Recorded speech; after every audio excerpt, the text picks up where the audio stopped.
வணக்கம் மக்களே. இந்த வீடியோவில் பொன்னியம்மன் வீடு ஏரியாவில் இருக்க ஸ்ரீ லக்ஷ்மி நரசிம்மர் பெருமாள் கோவிலில் நடந்த ஐயப்ப விளக்கு பூஜையை பற்றி தான் பார்க்க போகிறோம். நல்லாவே பண்ணியிருந்தாங்க. ரொம்ப பிரம்மாண்டமாக கோலாகலமாக நல்லா இந்த விளக்கு பூஜையை நடத்தியிருந்தாங்க. செண்டை மேளமெல்லாம் வச்சு வான வேடிக்கை பட்டாசெல்லாம் வச்சு ரொம்பவே சூப்பராக பண்ணியிருந்தாங்க. பந்தோபஸ்துக்காக போலீஸ் எல்லாம் கூட வச்சுருந்தாங்க, எல்லாமே ப்ராப்பராக நடக்கிறதுக்கு. இப்போ நிறைய பேர் கலந்துக்கிட்டாங்க இந்த விளக்கு பூஜையில்.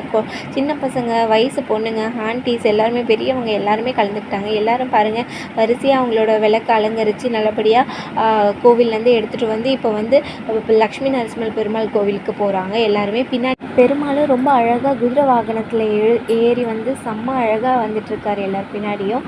இப்போ இதை தான் நீங்கள் பார்த்துட்ருக்கீங்க. எல்லாருமே இந்த ஏரியாவில் சுற்றி ஃபுல்லாக கோயில் தான் இருக்குது. அம்மன் கோயில், சிவன் கோயில், பெருமாள் கோயில். இப்போ சிவன் கோவிலை தாண்டி போகிறாங்க. அப்போது சிவவாத்திய குழு அவங்களுக்கு கொடுத்த பிரம்மாண்ட வரவேற்பை பாருங்கள்.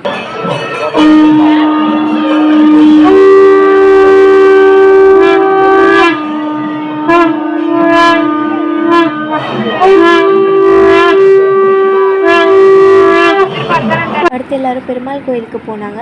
அங்கே சூப்பராக இதுக்குன்னே தனியாக ஒரு மண்டபம் அமைச்சு அதில் ரொம்ப பிரம்மாண்டமான ஒரு செட்டிங்லாம் போட்டிருந்தாங்க. ரொம்ப கம்பீரமாக நம்ம ஐயப்பன் புலி மேலே உட்காந்துருந்தார். 18 படியும் ரொம்ப அழகாக அலங்கரிச்சிருந்தாங்க. ரொம்பவே பார்க்க அழகாக இருந்ததுங்க. பூஜையில் எல்லோரும் கலந்துக்கிட்டாங்களா, அவங்க எல்லாருமே வந்தவங்க எல்லாம் குருசாமிக்கிட்ட ஆசீர்வாதம் வாங்கிட்டு அவங்கக்கிட்ட விபூதி வச்சுக்கிட்டு ரொம்பவே திருப்தியாக பிரசாதம்லாம் வாங்கி சாப்பிட்டுட்டு நல்லபடியாக வீட்டுக்கு போனாங்க. இந்த வருஷம் கலந்துக்கிட்டவங்க கண்டிப்பாக அடுத்த வருஷமும் கலந்துப்பாங்க. இந்த வருஷம் கலந்துக்க முடியாதவங்க கண்டிப்பாக அடுத்த வருஷம் கலந்துக்கோங்க. ரொம்பவே நல்லா இருந்துச்சு. கடவுளோட ஆசீர்வாதம் எல்லாருக்குமே கிடைக்கணும்னு நானும் நினைக்கிறேன். ஸோ என் வீடியோ உங்களுக்கு பிடிச்சிருந்தா லைக் பண்ணுங்கள், கமெண்ட் பண்ணுங்கள், ஷேர் பண்ணுங்கள். மறக்காமல் என் பேஜை ஃபாலோ பண்ணிக்கோங்க. தேங்க்யூ.